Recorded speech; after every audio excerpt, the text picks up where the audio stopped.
Hi friends, आज हम समाजशास्त्र का एक बहुत ही इंपॉर्टेंट टॉपिक का नाम है जाति व्यवस्था, जिसे अंग्रेजी में कहते हैं कास्ट सिस्टम। इसके बारे में काफी डिटेल से चर्चा करेंगे। आप हमारे साथ बने रहिए ताकि आपको इसके बारे में जानकारी प्राप्त हो सके। तो शुरुआत करते हैं आज का टॉपिक हमारी जाति व्यवस्था। तो जाति व्यवस्था भारतीय समाज की एक प्राचीन और जटिल सामाजिक संरचना होती है। जाति व्यवस्था क्या हमारे भारतीय समाज की एक प्राचीन और जटिल सामाजिक संरचना है, जो हमारे ऐतिहासिक रूप से व्यक्तियों की सामाजिक स्थिति, व्यवसाय, विवाह और खान पान को नियंत्रित करती है। किसको? हमारे ऐतिहासिक रूप से जो व्यक्ति होते हैं, उनकी सामाजिक स्थिति, व्यवसाय, विवाह और खान पान, इन सब को नियंत्रित करती है, कंट्रोल करने का काम करती है। सबसे पहले जाति का अर्थ देखते हैं। जाति का मतलब क्या होता है? तो जाति की व्युत्पत्ति हमारे जाति शब्द अंग्रेजी के कास्ट शब्द का हिंदी पर्यायवाची होता है। अंग्रेजी का एक शब्द होता है कास्ट, जो जिसका हिंदी पर्यायवाची शब्द हमारे जाति है। और कास्ट शब्द हमारे पुर्तगाली शब्द कास्टा से बना है। आप इसे याद रखें, कास्ट शब्द हमारे पुर्तगाली शब्द कास्टा से बना है, जिसका मतलब होता है प्रजाति, जन्म या भेद। तो कास्टा का अर्थ क्या होता है? प्रजाति, जन्म या भेद होता है। हिंदी का जाति शब्द हमारे संस्कृत की भाषा जन धातु से बना है। आप इसे याद रखें, संस्कृत भाषा की हमारे जन धातु से मिलकर बना है हिंदी का जाति शब्द, जिसका मतलब होता है उत्पन्न होना या फिर उत्पन्न करना। आप इसे याद रखेंगे, जिसका मतलब क्या होता है? उत्पन्न होना या उत्पन्न करना। पहली बार प्रयोग की बात करें तो जाति शब्द का सबसे पहले प्रयोग 1563 में ग्रेसिया डी ओर्टा ने किया था। कब? 1563 में ग्रेसिया डी ओर्टा ने और सबसे पहले जाति शब्द का प्रयोग किया था। अब देखेंगे जाति की परिभाषा की बात करें तो जाति को विभिन्न समाजशास्त्रियों ने अपने अपने दृष्टिकोण के अनुसार परिभाषित किया है। तो बात करें किसके अनुसार जाति की परिभाषा क्या होती है। जैसे देखें मेकाइवर और पेज, तो मेकाइवर और पेज के अनुसार जब व्यक्ति की स्थिति पूर्व निश्चित हो, पहले से डिसाइड हो जाती है। तो जब व्यक्ति की स्थिति पूर्व निश्चित हो, अर्थात व्यक्ति अपनी स्थिति में किसी भी प्रकार के परिवर्तन की आशा लेके उत्पन्न नहीं होता। मतलब जब व्यक्ति का जन्म होता है तो ये पहले से पता होता है कि उसकी स्थिति कैसी होगी। तो ये हमारे मेकाइवर और पेज की इस बात का है, जब व्यक्ति की स्थिति पूर्व निश्चित हो, मतलब व्यक्ति अपनी स्थिति में किसी भी प्रकार के परिवर्तन की आशा लेके उत्पन्न नहीं होता है। ये हमारे मेकाइवर और पेज के अनुसार। केतकर के अनुसार देखें तो जाति क्या है? एक सामाजिक समूह है जिसकी दो विशेषताएं जरूरी है। तो जाति क्या है? एक सामाजिक समूह है जिसकी दो विशेषताएं हैं। पहली विशेषता है, किसी जाति विशेष के सदस्य से पैदा हुए व्यक्ति उसी जाति में आते हैं। जिस जाति के अंदर उसका जन्म होता है वह उसी जाति का माना जाएगा। किसी जाति विशेष के सदस्य से पैदा हुए व्यक्ति क्या एक ही जाति में आते हैं। और इस जाति के सदस्य एक निश्चित सामाजिक नियम के द्वारा इस जाति के सदस्य एक निश्चित सामाजिक नियम के द्वारा अपने समूह के बाहर विवाह करने से रोक दिए जाते हैं। अपने समूह से बाहर विवाह करने के लिए रोक दिए जाते हैं। तो ये हमारी दो विशेषताएं किसकी? केतकर की। केतकर के अनुसार जाति की। और जाति क्या है? एक सामाजिक समूह है। किसके अनुसार? केतकर के अनुसार। अब हम देखेंगे मजूमदार और मदान के अनुसार कि मजूमदार और मदान के अनुसार जाति की परिभाषा देखें तो जाति क्या है? एक बंद व्यवस्था है, बिल्कुल क्लोज सिस्टम है। किसके अनुसार? मजूमदार मदान के अनुसार। मतलब एक बार जन्म लेने के बाद जाति में बदलाव नहीं किया जा सकता। मतलब एक बार जन्म लेने के बाद जाति में बदलाव करना संभव नहीं है। एन के दत्ता के अनुसार देखें तो एक ही जाति के सदस्य जाति के बाहर विवाह नहीं कर सकते। एक जाति के सदस्य जाति के बाहर विवाह नहीं कर सकते और अन्य जाति के व्यक्तियों के साथ भोजन करने और पानी के संबंध में कठोर नियम होते हैं। और जाति के संबंध में परिभाषा दी है किसने? एन के दत्ता ने। तो एक बार वापस बता दें एन के दत्ता की परिभाषा को। एक जाति के सदस्य जाति के बाहर विवाह नहीं कर सकते तथा अन्य जाति के व्यक्तियों के साथ भोजन करने और पानी के संबंध में भी उनके कठोर नियम होते हैं। सारांश में देखिए, इतनी सारी परिभाषाएं हमने देखी। तो परिभाषा के अनुसार देखें तो जाति समाज का एक ऐसा खंडात्मक विभाजन होता है। जाति क्या? हमारे समाज का एक ऐसा खंडात्मक विभाजन है जो कि हमारे रहकर जन्म पर आधारित रहकर अपने सदस्यों के व्यवसाय, खान पान और विवाह पर कुछ निश्चित प्रतिबंध लगाती है। और ये हमारे क्या? एक संरचनात्मक के साथ साथ सांस्कृतिक अवधारणा भी है। तो ये हमारे क्या? एक संरचनात्मक के साथ साथ क्या? एक सांस्कृतिक अवधारणा भी है। अब हम देखेंगे जाति की विशेषताओं के बारे में। जाति की कौन कौन सी विशेषताएं होती है? तो जाति की कुछ प्रमुख विशेषताएं होती है जो इसे अन्य जो सामाजिक स्त्रीगण प्रणाली है उनसे अलग बनाती है। तो बात करें वो कौन कौन सी विशेषताएं। तो एन के दत्ता के द्वारा कौन कौन सी विशेषताएं बताई गई? एन के दत्ता के द्वारा जो हमारी जाति की विशेषताएं हैं कौन कौन सी। पहली विशेषता आती है हमारी कौन सी? बहिर्विवाह निषेध। मतलब जाति का कोई भी सदस्य जाति के बाहर विवाह नहीं कर सकता, अर्थात अपनी ही जाति के भीतर विवाह करना अनिवार्य है। इसे अंतर्विवाही समूह कहते हैं। तब बहिर्विवाह निषेध होता है। और कैसा होना चाहिए? अंतर्विवाह समूह। ये हमारे एन के दत्ता के अनुसार है। फिर खान पान संबंधी प्रतिषेध की बात करें तो प्रतिबंध की तो प्रत्येक जाति में भोजन और खान पान संबंधी कठोर प्रतिबंध अवश्य होते हैं। क्या प्रत्येक जाति में क्या भोजन और खान-पान संबंधी कठोर प्रतिबंध अवश्य होते हैं? दूसरी जाति के सदस्यों का हाथ का बना भोजन निषिद्ध होता है क्या? दूसरी जाति के हाथों से बना हुआ भोजन क्या निषिद्ध होता है? आप इसे याद रखेंगे। फिर बात करें निश्चित पेशे की, तो जाति के पेशे प्राय निश्चित होते हैं कि इस जाति का क्या व्यवसाय, क्या पेशा होगा और ये पेशा कैसा होता है? वंशानुगत होता है, आप इसे याद रखेंगे। तो प्रत्येक जाति का क्या होता है? पेशा निश्चित होता है और ये कैसा होता है? वंशानुगत होता है। फिर ऊंच-नीच के संस्करण की बात करें हायरार्की की, तो सभी जातियों और उपजातियों में क्या सभी जातियों और उपजातियों में ऊंच-नीच का एक संस्करण पाया जाता है, एक स्तरण पाया जाता है, जिसमें हमारे ब्राह्मणों का स्थान कैसा होता है? उच्च होता है। ब्राह्मणों का स्थान उच्च होता है, सबसे ऊपर होता है ऊंच-नीच के संस्करण के हायरार्की में। फिर जन्म आधारित सदस्यता की बात करें, किसकी? जन्म आधारित सदस्यता की बात करें, तो जन्म के साथ ही जाति की सदस्यता व्यक्ति को जीवन पर्यंत के लिए प्राप्त हो जाती है। जन्म के साथ ही क्या? जाति की सदस्यता व्यक्ति को जीवन पर्यंत के लिए प्राप्त हो जाती है। लेकिन जातीय नियमों के विपरीत कृत्यों को करने से, जातीय जो नियम होते हैं उनके विपरीत कार्य, कृत्य करने से उसकी सदस्यता समाप्त की जा सकती है। जैसे जाति से बहिष्कृत कर देना। अब हम देखेंगे जीएस गुरी के अनुसार, जीएस गुरी की बात करें तो जीएस गुरी की किताब थी, किताब का नाम था जाति, वर्ग और व्यवसाय। उसमें जाति की उन्होंने कुछ विशेषताओं के बारे में बताया था। कई बार परीक्षाओं में जीएस गुरी के अनुसार जाति की परिभाषा या विशेषताओं के बारे में पूछा गया है। पहला विशेषता आती है समाज का खंडीय विभाजन। तो जीएस गुरी के अनुसार जाति व्यवस्था समाज को विभिन्न खंडों में विभाजित कर देती है और प्रत्येक खंड या प्रत्येक भाग अनेक उपखंडों में बटा होता है। तो पहले तो बात करें जाति व्यवस्था क्या करती है? समाज को खंडों में बांट देती है और प्रत्येक खंड अनेक उपखंडों में भी बटा होता है और प्रत्येक खंड के सदस्यों की स्थिति, पद, कार्य सब निश्चित होते हैं, पहले से ही निश्चित होते हैं जाति में। इस संस्थान हायरार्की की बात करें तो जाति व्यवस्था में ऊंच नीच का एक संस्करण पाया जाता है। जाति व्यवस्था में क्या ऊंच नीच का एक संस्करण पाया जाता है और इस संस्करण में हमारे परिवर्तन धन, संपत्ति और प्रतिष्ठा के आधार पर संभव नहीं है। यदि कोई व्यक्ति धन कमा ले, संपत्ति कमा ले या प्रतिष्ठा कमा ले तो इसके आधार पर इस संस्करण में परिवर्तन नहीं होगा। मतलब ये जन्म पे आधारित है। मतलब संस्करण क्या है? हायरार्की किस पे आधारित है? जन्म पर आधारित है।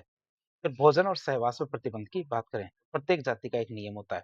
क्या प्रत्येक जाति का नियम होता है कि वह दूसरी जाति के सदस्य के हाथ का बना भोजन नहीं करेगा? क्या दूसरे के दूसरी जाति के सदस्य के हाथ का बना हुआ भोजन निषिद्ध है या नहीं करेगा? सहवास पर भी प्रतिबंध रखा गया है, मतलब सामाजिक मेलजोल पर भी प्रतिबंध लगाया गया है। फिर बात करूं मैं नागरिक और धार्मिक निर्योग्यता और प्रतिबंध की, तो जीएस गुरी के अनुसार देखें तो तत्कालीन समय में मतलब उस समय में ब्राह्मणों को तथाकथित उच्च मानते हुए सर्वाधिकार प्रदान किए गए थे।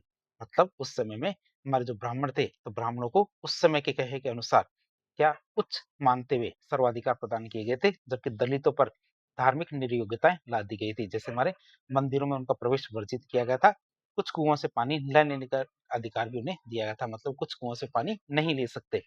तो हमारे जाति के अनुसार क्या है? नागरिक और धार्मिक नियोग्यता है और कुछ चीजों में प्रतिबंध भी लगाया गया है। फिर व्यवसाय के चयन के अभाव की बात करें, क्या व्यवसाय के चयन के अभाव की बात करें तो जाति व्यवस्था में प्रत्येक जाति के व्यवसाय और पेशे पूर्व निर्धारित या फिर परंपरागत होते थे। जाति व्यवस्था में क्या होता है? प्रत्येक जाति के व्यवसाय और पेशे पूर्व निर्धारित या फिर परंपरागत होते थे। इनमें परिवर्तन करने का अधिकार किसी को भी नहीं दिया जाता था कि वो अपने व्यवसाय के अंदर परिवर्तन कर सके, तो उनको ऐसा अधिकार नहीं दिया जाता था। तो विवाह संबंधी प्रतिबंध की बात करें तो प्रत्येक जाति में इस नियम का कठोरता से पालन किया जाता है। विवाह संबंधी प्रतिबंध की बात करें तो प्रत्येक जाति में इस नियम का कठोरता से पालन किया जाता है कि इसके सदस्य अपनी ही जाति में विवाह संबंध स्थापित करें, कि इसके सदस्य क्या अपनी ही जाति में विवाह संबंध स्थापित करें और इस रूप में जाति क्या अंतर विवाह समूह का प्रतिनिधित्व करती है। इस तरह क्या जाति क्या करती है? अंतर विवाह समूह का प्रतिनिधित्व करती है। खास बात देखें तो उपरोक्त विशेषताएं हमारी जाति की परंपरागत विशेषताएं, उपरोक्त विशेषताएं हमारी क्या है? जाति की परंपरागत विशेषताएं। वर्तमान परिस्थिति में इसमें परिवर्तन होता है, क्या परिवर्तन होती जाति व्यवस्था के कारण इस व्यवस्था ये विशेषताएं बदल रही है, क्योंकि वर्तमान में जो परिस्थितियां उनसे परिवर्तन हो रहा है, इस वजह से जाति व्यवस्था की जो विशेषताएं बदल रही है। लेकिन जीएस गुरी के अनुसार प्रस्तुत जाति की विशेषताएं ग्रामीण अंचलों में आज भी दिखाई देती है। ऐसा नहीं है कि ये विशेषताएं खत्म हो गई, ग्रामीण क्षेत्रों में ये आज भी दिखाई देती है। अब हम देखेंगे जाति व्यवस्था के उद्भव के सिद्धांत कि जाति व्यवस्था किस तरह से शुरू हुई थी उसकी बात करें। तो जाति व्यवस्था की उत्पत्ति को समझाने के लिए बहुत सारे सिद्धांत सामने आए थे। जैसे एक आता देवीय सिद्धांत, तो ऋग्वेद के पुरुष सूक्त के अनुसार, किसके अनुसार? ऋग्वेद के पुरुष सूक्त के अनुसार समाज 4 वर्णों या फिर 4 जातियों में बटा हुआ था, जिसकी उत्पत्ति हमारे रचयिता परमात्मा के 4 अंगों से हुई थी। रचयिता या फिर परमात्मा के 4 अंगों से उन जातियों या उन वर्णों की उत्पत्ति हुई थी। जैसे ब्राह्मण हमारे जो परमात्मा थे उनके मुख से, भुजाओं से क्षत्रिय, जांघों से वैश्य और पैरों से शूद्र जाति की या शूद्र वर्णों की उत्पत्ति हुई थी। फिर मनुस्मृति सिद्धांत के अनुसार देखें तो मनुस्मृति के अनुसार चार वर्णों के आपस में मिलने या चार वर्णों के आपस में मिलने और संबंध स्थापित करने और बाद में पवित्र रीतियों का कड़ाई से पालन करने से जाति व्यवस्था उत्पन्न हुई है। तो मनुस्मृति के अनुसार देखें तो हमारे चार वर्णों के आपस में मिलने और संबंध स्थापित करने और बाद में पवित्र रीतियों का कड़ाई से पालन करने से हमारी जाति व्यवस्था उत्पन्न हुई है। व्यावसायिक सिद्धांत की बात करें, व्यावसायिक सिद्धांत क्या कहते हैं, जो नेस्फील्ड का है, इस सिद्धांत हमारे नेस्फील्ड ने दिया था। इसके अनुसार व्यवसाय के आधार पर ही जातियां बनी है। किस आधार पर? व्यवसाय के आधार पर हमारी जातियों का निर्माण हुआ है। जनजातीय सिद्धांत के अनुसार देखें तो जनजातियां अत्यधिक प्राचीन समय से धीरे धीरे जातियों का रूप धारण करती आ रही है। जनजाति क्या प्राचीन समय से क्या धीरे धीरे जातियों का रूप धारण करती आ रही है और ऐसा माना जाता है कि आज की सबसे ज्यादा निम्न जातियां पहले जनजातियां ही रही थी। जो वर्तमान में निम्न जातियां पहले क्या हुआ करती थी? जनजातियां हुआ करती थी। और ये किसके अनुसार है? जनजातीय सिद्धांत के अनुसार है। अब बात करें धार्मिक सिद्धांत के अनुसार तो भारत की विभिन्न धार्मिक परंपराओं ने भारत की विभिन्न धार्मिक परंपराओं ने जाति व्यवस्था को जन्म दिया था। राजा और ब्राह्मण से जुड़े लोग राजा और ब्राह्मण से जुड़े लोग उच्च पदों पर आसीन थे। इनकी भोजन और पूजा की पद्धति भी अलग हुआ करती थी, जिसे हम धार्मिक सिद्धांत कहते हैं। नस्लीय सिद्धांत की बात करें तो आर्यों के आगमन के बाद जब भारत में आर्य आए उनके बाद भारत में जाति व्यवस्था की शुरुआत हुई और जाति व्यवस्था की उत्पत्ति नस्लीय श्रेष्ठता की भावना से उत्पन्न हुई थी। क्यों? क्योंकि आर्य नस्ल में अपने आप को श्रेष्ठ मानते थे। आर्य क्या मानते थे? स्वयं को श्रेष्ठ मानते थे। तो नस्लीय सिद्धांत के आधार पर हमारी जाति व्यवस्था की उत्पत्ति हुई थी। कब? जब आर्य भारत के अंदर आते हैं। तो राजनीतिक सिद्धांत की बात करें तो जाति आर्यों के द्वारा खोजा गया एक उपकरण था। क्या जाति क्या थी? आर्य के द्वारा खोजा गया उपकरण था ताकि वे स्वयं को समाज में उच्च स्थान पर रख सके। और जीएस गुरी के अनुसार देखें तो जाति हमारे इंडो आर्यन संस्कृति का बच्चा है, मतलब उन्होंने ही समाज में फैलाई थी जाति। किसने? इंडो आर्यन संस्कृति ने। तो विकास सिद्धांत की बात करें तो जनजातियों और बाहरी आक्रमणकारियों के समाज में शामिल हो जाने के कारण क्या जनजातियों और बाहरी आक्रमणकारियों के समाज में शामिल हो जाने के कारण जातियों की संख्या बढ़ गई। पहले जातियां कम हुआ करती थी लेकिन जातियों की संख्या कैसे बढ़ी? हमारी जनजातियां और बाहरी आक्रमणकारी जब हमारे समाज में प्रवेश कर जाते हैं, समाज में शामिल हो जाते हैं, तो उसके बाद से हमारी जातियों की संख्या बढ़ जाती है। इस सांस्कृतिक सिद्धांत की बात करें, किसकी सांस्कृतिक सिद्धांत की बात करें, जो किसने दिया था? लुई ड्यूमा ने दिया था। तो इस सिद्धांत हमारे लुई ड्यूमा ने दिया था। इसके अनुसार देखें तो पवित्रता और प्रदूषणता मतलब प्योरिटी और पॉल्यूशन, इसके आधार पर जाति व्यवस्था विकसित हुई थी। क्या? प्योरिटी और पॉल्यूशन, इसके आधार पर हमारी जाति व्यवस्था विकसित हुई थी। किसके अनुसार? लुई ड्यूमा के अनुसार। उच्च जातियां पवित्र मानी जाती है और निम्न जातियां प्रदूषित या पॉल्यूटेड मानी जाती है। इसके अनुसार लुई ड्यूमा के अनुसार। अब हम बात करें जाति व्यवस्था के कार्य, गुण और लाभ। किसके अनुसार? पारंपरिक दृष्टिकोण के अनुसार। जाति व्यवस्था के कुछ कथित लाभ और कार्य थे। विशेषकर पारंपरिक समाज में हमारे जाति व्यवस्था के कुछ लाभ थे या कार्य थे, उनकी बात करें तो सामाजिक स्थिति का निर्धारण। तो व्यक्ति की सामाजिक स्थिति का जन्म से ही निर्धारण हो जाता था कि व्यक्ति की सामाजिक स्थिति क्या है, जिससे उसके सामाजिक भूमिकाओं में अस्पष्टता नहीं होती थी कि उसे समाज में क्या कार्य करना है, उसको कोई भी कंफ्यूजन नहीं होता था। पहला फायदा ये था जाति व्यवस्था से। दूसरा फायदा हमारे व्यवसाय का निर्धारण। व्यक्ति के व्यवसाय का निर्धारण जाति व्यवस्था से ही हो जाता था। क्या? व्यक्ति के व्यवसाय का निर्धारण क्या जाति व्यवस्था से ही हो जाता था, जिससे वो व्यर्थ की प्रतियोगिता से बच जाता था। जैसे आज कंपटीशन की तैयारी करते हैं बच्चे तो हमारे 100 वैकेंसी आती है और 1 लाख फॉर्म भरते हैं, जिसमें हमारे क्या व्यर्थ की प्रतियोगिता में भाग लेते हैं बाकी के बच्चे। तो जाति व्यवस्था से क्या होता था? पहले से पता होता था उन्हें बड़े होकर कौन सा काम करना है, जिससे वो व्यर्थ की प्रतियोगिता से बच जाते थे। साथ ही उससे पैतृक लाभ मतलब पारिवारिक व्यवसाय में अनुभव और कौशल भी मिलता था। जन्म से ही वह उस व्यवसाय को करते हुए देखता था जिसको उसे आगे जाके अपनाना है। फिर जीवन की पूर्व नियोजितता की बात करें, जीवन की पूर्व नियोजितता की बात करें तो जाति व्यवस्था के कारण व्यक्ति के जीवन में सब कुछ पूर्व नियोजित रहता है, पहले से फिक्स होता है, जिस कारण वो व्यर्थ के कष्ट से मुक्त रहता है, बेकार के दुखों से मुक्त रहता है और मानसिक रूप से सुरक्षित महसूस करता है। क्या करता है? मानसिक रूप से सुरक्षित महसूस करता है। फिर जीवन साथी के चुनाव में सहायक की बात करें तो जाति व्यवस्था जीवन साथी के चुनाव को सरल बनाती थी। क्यों? क्योंकि विवाह अपनी ही जाति के भीतर होता था, इसलिए बहुत ज्यादा आसान था शादी करना। फिर व्यवहार नियंत्रण की बात करें, इसकी व्यवहार नियंत्रण की बात करें तो जाति व्यवस्था के कारण व्यक्ति के व्यवहार नियंत्रित रहते थे। प्रत्येक जाति के अपने नियम थे जिनका पालन करना प्रत्येक सदस्य का कर्तव्य हुआ करता था। सहयोग और सह अस्तित्व की बात करें कुछ हद तक इसने विभिन्न जातियों के बीच में श्रम के विभाजन और सहयोग की भावना का विकास किया था। क्या कुछ हद तक इसने क्या किया था? इसके इस इसने विभिन्न जातियों के बीच श्रम के विभाजन और सहयोग की भावना का विकास किया था। हालाँकि ये ऊँच-नीच पे आधारित था। मतलब कुछ कामों को ऊँचा माना जाता था, कुछ कामों को नीचा माना जाता था। फिर उत्तरदायित्व और कर्तव्य के प्रति जागरूकता की बात करें। क्या उत्तरदायित्व और कर्तव्य के प्रति जागरूकता की बात करें, तो इसने समाज में उत्तरदायित्व और कर्तव्य के प्रति जागरूकता को बढ़ाया। क्यों? क्योंकि प्रत्येक जाति का अपना विशिष्ट कार्य होता था। प्रत्येक जाति का अपना एक विशिष्ट कार्य होता था। तो सांस्कृतिक एकीकरण की बात करें, तो कुछ विद्वानों का ऐसा मानना था कि जाति व्यवस्था ने राष्ट्र को सांस्कृतिक रूप से एकीकृत किया है। इसने जाति व्यवस्था ने राष्ट्र को सांस्कृतिक रूप से एकीकृत किया है। हालाँकि ये तर्क क्या है? विवादास्पद है, मतलब इस पे सब एकमत नहीं है। कि जाति व्यवस्था ने राष्ट्र को सांस्कृतिक रूप से एकीकृत किया, सब ऐसा नहीं मानते। अब हम देखेंगे जाति व्यवस्था की कमियां, दोष, अवगुण या चुनौती की बात करें, तो जाति व्यवस्था के कई गंभीर नकारात्मक प्रभाव और या फिर दोष हैं। कमियों की बात करें तो पहला दोष आता है अप्रजातांत्रिक और असमानता से पूर्ण है जाति व्यवस्था। कैसे? जाति व्यवस्था पूर्णतः अप्रजातांत्रिक है। इसमें हमारे समाज में ऊंच नीच की भावना, भेदभाव और असमानता को जन्म दिया है। जाति व्यवस्था ने क्या किया है? ऊंच नीच की भावना को, भेदभाव को और असमानता को जन्म दिया है। श्रमिकों की गतिशीलता में बाधक है, मतलब ये वंशानुगत व्यवसाय पे बल देता है। ये क्या करता है? वंशानुगत व्यवसाय पे बल देता है और अन्य व्यवसाय के चयन पर प्रतिबंध लगाता है। और क्या करता है? अन्य व्यवसाय के चयन पे प्रतिबंध लगाता है, जिससे श्रमिकों की गतिशीलता मतलब ऑक्यूपेशन मोबिलिटी इसमें बाधा आती है।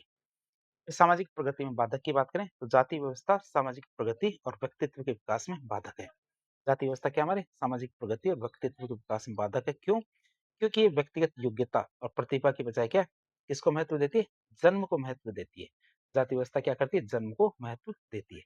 फिर आर्थिक विकास में बाधक की बात करें तो सामाजिक समानता और आर्थिक विकास में बाधक है। ये हमारे क्या सामाजिक समानता और आर्थिक विकास में बाधक है। क्यों?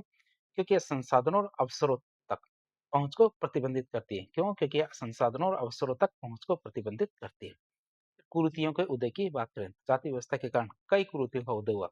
जाति व्यवस्था के कारण क्या हुआ? कई कुरीतियों का उदय हुआ, जैसे हमारा दहेज प्रथा, बाल विवाह, अस्पृश्यता, जिसे अछूतपन भी कहते हैं। तो इस तरह की जो कुरीतियां थी उनका उदय हुआ। फिर सांप्रदायिकता और जातीय हिंसा की बात करें तो जाति व्यवस्था ने सांप्रदायिकता और जातीय हिंसा को जन्म दिया है। हमारे जाति व्यवस्था ने क्या किया है? सांप्रदायिकता और जातीय हिंसा को जन्म दिया है। क्यों? क्योंकि विभिन्न जातियों के बीच संघर्ष होते रहते हैं। हर कोई चाहता है उनकी जाति सर्वश्रेष्ठ हो, तो नीची जाति वाले और उच्च जाति वाले दोनों के बीच में क्या संघर्ष होता रहता है। अब बात करेंगे जाति व्यवस्था वर्तमान संदर्भ में, देखिए आधुनिक संदर्भ में कमजोर हो रही है, मतलब लोग इसको कम तवज्जो दे रहे हैं। इसके क्या क्या कारण है? तो वर्तमान समय में विभिन्न कारणों से जाति व्यवस्था कमजोर हुई है। हालांकि अभी तक भारतीय समाज में अपनी महत्वपूर्ण भूमिका तो निभाती है, लेकिन ये कमजोर हो रही है। जैसे किस कारणों से? पहला कारण आता है हमारा समाज सुधार आंदोलन। जैसे हमारा राजा राममोहन राय, स्वामी दयानंद सरस्वती, महात्मा फुले जी, डॉक्टर बी आर अम्बेडकर जैसे जो हमारे समाज सुधारक थे, उन्होंने आंदोलनों के जरिए जाति व्यवस्था और अस्पृश्यता का मुखर विरोध किया था, बहुत तगड़ा विरोध किया था, इसलिए ये कम हो रही है। फिर औद्योगिकरण और शहरीकरण की बात करें, औद्योगिकरण और शहरीकरण के कारण योग्यता को महत्व दिया जाने लगा है। इस वजह से औद्योगिकरण और शहरीकरण के कारण योग्यता को ज्यादा महत्व दिया जाने लगा है। आज शहरों में विभिन्न जातियों के लोग एक साथ काम करने और रहने लगे।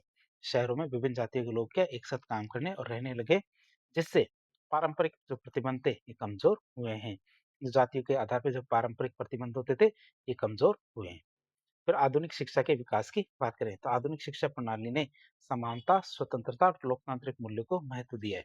जो हमारी आधुनिक शिक्षा प्रणाली है इसने क्या किया है? समानता, स्वतंत्रता और लोकतांत्रिक मूल्यों को महत्व दिया है, जिससे हमारी अस्पृश्यता और असमानता इसकी जैसी अवधारणाओं को चुनौती मिली है। फिर खान पान और विवाह में परिवर्तन की बात करें तो वर्तमान में खान पान संबंधी प्रतिबंधों का पतन हुआ है। क्या?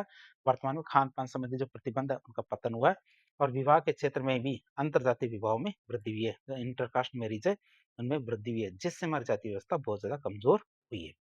फिर संविधान और कानून व्यवस्था की बात करें तो भारतीय संविधान ने क्या किया है? मानवाधिकारों, समानता, स्वतंत्रता और न्याय पर बल दिया है। किस पे? भारतीय संविधान किस पे बल दिया है? मानवाधिकार, समानता, स्वतंत्रता और न्याय पे बल दिया है। और कानूनों के माध्यम से अस्पृश्यता और जातिगत भेदभाव को प्रतिबंधित किया है। किसके माध्यम से? कानूनों के माध्यम से अस्पृश्यता और जातिगत जो भेदभाव उसको प्रतिबंधित किया है। राजनीतिक आंदोलन की बात करें तो राजनीतिक आंदोलनों में भी सभी जातियों और वर्गों की भागीदारी से, क्यों राजनीतिक जो आंदोलन थे उनमें सभी जातियों और वर्गों की भागीदारी थी, इस भागीदारी से सामाजिक समरसता बढ़ी है, जैसे हमारे गांधी जी के आंदोलन और दलित आंदोलन था, इस वजह से हमारे क्या जो जातीय और वर्गों की जो भागीदारी थी वो बढ़ी है। फिर बात करें नवीन सामाजिक वर्गों के उदय की बात करें, किसके नवीन सामाजिक वर्गों के उदय की बात करें, व्यापारिक, शिक्षक और चिकित्सक जैसे जो नवीन सामाजिक वर्ग है उनका उदय हुआ है, जिससे हमारी जाति व्यवस्था को कोई महत्व नहीं दिया जाता, बल्कि योग्यता और कौशल को ज्यादा प्राथमिकता मिली है। फिर सूचना क्रांति और परिवहन के साधनों के विकास की बात करें, तो सूचना क्रांति और परिवहन के साधनों के विकास ने क्या किया है, लोगों को विभिन्न जातियों और क्षेत्रों के लोगों के साथ घुलने मिलने का अवसर दिया है। तो लोगों को क्या हमारे विभिन्न जातियों और क्षेत्रों के लोगों के साथ घुलने मिलने का अवसर दिया है, जिससे हमारी जातीय दीवारें बहुत ज्यादा कमजोर हुई है। हालांकि ये ध्यान रखना बहुत ज्यादा महत्वपूर्ण है क्या कि वर्तमान में आरक्षण नीति, जातिगत संगठन और जातीय राजनीति, इन्होंने जाति व्यवस्था को किसी न किसी रूप में मजबूत करने में सहयोग ही दिया है। किस किसने, जो हमारे आरक्षण नीति है, जातिगत संगठन है और जातीय राजनीति, इन्होंने क्या किया है, जाति व्यवस्था को किसी न किसी रूप में मजबूत करने में सहयोग दिया है, जिससे इनका पूर्ण उन्मूलन अभी तक एक चुनौती बना हुआ है, मतलब इनका पूर्ण उन्मूलन नहीं हो पाया है। फिर परीक्षा में आता है कि जाति का धर्मनिरपेक्षीकरण, एक शब्द आता है जाति का धर्मनिरपेक्षीकरण का क्या मतलब है। जाति का धर्मनिरपेक्षण का मतलब है कि जाति व्यवस्था का पारंपरिक जो धार्मिक और कर्मकांडी प्रभाव है उसमें कमी आना। क्या जाति व्यवस्था का जो पारंपरिक धार्मिक और कर्मकांडी प्रभाव उसमें कमी आना और इसके स्थान पर एक सामाजिक, आर्थिक और राजनीतिक समूह के रूप में अधिक काम करना। क्या जाति का क्या हमारे क्या सामाजिक, आर्थिक और राजनीतिक समूह के रूप में ज्यादा कार्य काम करना, ये हमारा जाति का धर्मनिरपेक्षीकरण कहलाता है। इसका मतलब ये है कि जाति अब जन्म पर आधारित एक कठोर धार्मिक पहचान नहीं रही है। क्या जाति क्या जन्म पे आधारित एक कठोर धार्मिक पहचान नहीं रही है, उसकी बजाय ये हमारी शिक्षा, रोजगार और राजनीतिक लामबंदी जैसे जो धर्मनिरपेक्ष कारक है उनसे ज्यादा प्रभावित हो रही है। कौन? जाति। लोग अपनी जातिगत पहचान का उपयोग लोग क्या अपनी जातिगत पहचान का उपयोग राजनीतिक लाभ पाने के लिए, सामाजिक गतिशीलता के लिए और आर्थिक अवसरों के लिए कर रहे हैं, न कि धार्मिक अनुष्ठानों के लिए अपनी जाति का प्रयोग कर रहे हैं। फिर बात करें, एक सवाल आता है हमारा, जाति एक अंतर्विवाह समूह है, कैसे? तो जाति को एक अंतर्विवाह समूह इसलिए माना जाता है, क्यों? क्योंकि इसकी एक मूलभूत विशेषता है कि एक व्यक्ति को अनिवार्य रूप से अपनी ही जाति या उपजाति के भीतर विवाह करना होता है और यदि वो इस नियम का उल्लंघन करे तो उससे आमतौर पर कठोर सामाजिक प्रतिबंधों का और बहिष्कार का सामना करना पड़ सकता है। और ये अंतर्विवाह की प्रथा जाति व्यवस्था को बनाए रखने और इसकी विशिष्ट पहचान को पीढ़ी दर पीढ़ी हस्तांतरित करने में महत्वपूर्ण भूमिका निभाती है। क्यों? क्योंकि इससे हमारे आते जातिगत शुद्धता का संरक्षण होता है। क्यों? क्योंकि इससे क्या होता है, जातिगत शुद्धता का संरक्षण होता है। कैसे? कि अंतर्विवाह ये सुनिश्चित करता है कि रक्त संबंध और सामाजिक स्थिति एक ही जाति के भीतर बनी रहे, जिससे जातिगत शुद्धता बनी रहे। फिर सामाजिक पहचान का सुदृढ़ीकरण की बात करें तो प्रत्येक जाति को एक अलग और विशिष्ट सामाजिक इकाई के रूप में मजबूत करता है। ये क्या करता है, प्रत्येक जाति को एक अलग और विशिष्ट सामाजिक इकाई के रूप में मजबूत करता है, जिसकी अपनी सीमाएं और अपने नियम होते हैं। फिर पारंपरिक व्यवसायों का संरक्षण की बात करें तो पारंपरिक रूप से अंतर्विवाह ने जाति आधारित व्यवसायों को भी पीढ़ी दर पीढ़ी हस्तांतरित करने में मदद की है। तो पारंपरिक रूप से अंतर्विवाह ने क्या किया, जाति आधारित व्यवसाय को भी पीढ़ी दर पीढ़ी हस्तांतरित करने में मदद की है। क्यों? क्योंकि विवाह उसी सामाजिक, आर्थिक और व्यवसायिक समूह के भीतर होते थे। विवाह कहाँ? उसी सामाजिक, आर्थिक और व्यवसायिक समूह के भीतर होते थे। फिर बात करें सामाजिक नियंत्रण की, किसकी सामाजिक नियंत्रण की बात करें तो जाति परिषदें या फिर समुदाय के बड़े सदस्य, ये जाति परिषदें या फिर हमारे समुदाय के बड़े सदस्य अंतर्विवाह के नियमों को सख्ती से लागू करते थे, जिससे हमारा सामाजिक नियंत्रण बना रहता था। इस प्रकार देखें तो अंतर्विवाह जाति व्यवस्था का एक केंद्रीय स्तंभ है, जिसे बंद और एक स्वयं पुनः उत्पादित सामाजिक समूह बनाता है। कैसा? स्वयं पुनरुत्पादित सामाजिक समूह बनाता है। फिर सवाल ये आता है, भारत में परंपरागत रूप से जाति किस प्रकार श्रम विभाजन से संबंधित है? या जाति क्या है, किस प्रकार से श्रम विभाजन से संबंधित है, इसकी बात करें तो भारत में परंपरागत रूप से जाति व्यवस्था समाज में श्रम विभाजन का एक कठोर और वंशानुगत आधार रही है। तो जाति व्यवस्था क्या समाज में श्रम विभाजन का एक कठोर और वंशानुगत आधार है, इसकी बात करें तो ये श्रम विभाजन बहुत सारे तरीकों से संबंधित था। कैसे? एक तो जन्म आधारित व्यवसाय, तो प्रत्येक जाति समूह का एक विशिष्ट और पारंपरिक व्यवसाय होता था। प्रत्येक जाति समूह का क्या एक विशिष्ट और पारंपरिक व्यवसाय होता था, जो जन्म से निर्धारित होता था। उदाहरण के लिए देखें तो ब्राह्मणों का काम पूजा पाठ करना और अध्ययन करना था, क्षत्रियों का शासन करना और युद्ध करना, वैश्यों का काम होता था व्यापार करना और शूद्रों का काम होता था विभिन्न तरह के सेवा कार्य करना। वंशानुगत पेशे की बात करें तो व्यक्ति को अपने परिवार के पारंपरिक पेशे को अपनाना पड़ता था। व्यक्ति को क्या अपने परिवार के जो पारंपरिक पेशा था उसको अपनाना पड़ता था, चाहे उसकी योग्यता या रुचि कुछ भी हो। यह पेशा हमारे एक पीढ़ी से दूसरी पीढ़ी में हस्तांतरित होता था। जो ये पेशा था ये क्या था, हमारे एक पीढ़ी से दूसरी पीढ़ी में हस्तांतरित होता रहता था। फिर बात करें पदानुक्रमित विभाजन की, तो श्रम विभाजन पदानुक्रमित था। कैसा था? पदानुक्रमित था, जिसमें कुछ पेशे जैसे हमारे सफाई, चमड़े का काम को अशुद्ध माना जाता था। श्रम विभाजन कैसा था? पदानुक्रमित था, जिसमें कुछ पेशों को या कुछ कार्यों को जैसे हमारे चमड़े का काम या सफाई का काम इनको अशुद्ध माना जाता था और उन्हें निचली जातियों से जोड़ा जाता था, जबकि कुछ जैसे हमारे पुजारी का काम था इनको पवित्र माना जाता था। तो इसे हम कहते हैं हायरार्की। बात करें पदानुक्रमित विभाजन। फिर गतिहीनता की बात करें तो इस व्यवसाय में व्यवसायिक गतिशीलता बहुत कम थी। इस व्यवसाय में क्या, व्यवस्था में व्यावसायिक गतिशीलता बहुत कम थी। व्यक्ति को अपनी जाति के द्वारा निर्धारित सीमा के बाहर जाकर व्यक्ति को अपनी जाति के द्वारा जो निर्धारित सीमा है उससे बाहर जाकर कोई नया पेशा अपनाने की अनुमति नहीं थी। फिर अंतर्निर्भरता और अलगाव की बात करें, किसकी?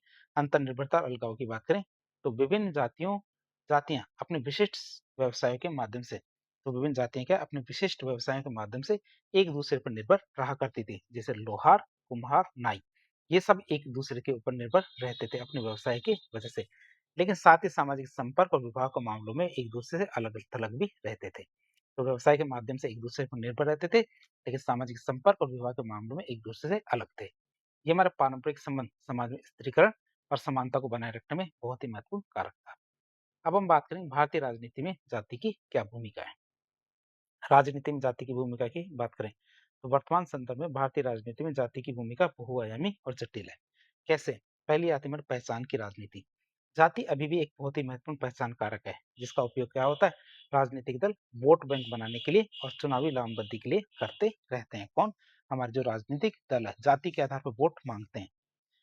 आरक्षण नीति की बात करें, जाति आधारित आरक्षण नीतियां शिक्षा और सरकारी नौकरियों में जाति की प्रासंगिकता को बनाए रखती है और हमारे राजनीतिक बहस का एक बहुत ही महत्वपूर्ण बिंदु बनी हुई है। गठबंधन निर्माण की बात करें तो राजनीतिक दल अक्सर क्या करते हैं? विभिन्न जातियों के समर्थन को एकजुट करने के लिए राजनीतिक दल क्या अक्सर विभिन्न जातियों के समर्थन को एकजुट करने के लिए जाति आधारित गठबंधन बना लेते हैं। फिर सामाजिक न्याय की दावे की बात करें तो हाशिए पे पड़े जो हमारे जाति समूह है, क्या हाशिए पे पड़े हमारे जो जाति समूह है, अपने अधिकार और प्रतिनिधित्व के लिए राजनीतिक रूप से एकजुट होते हैं।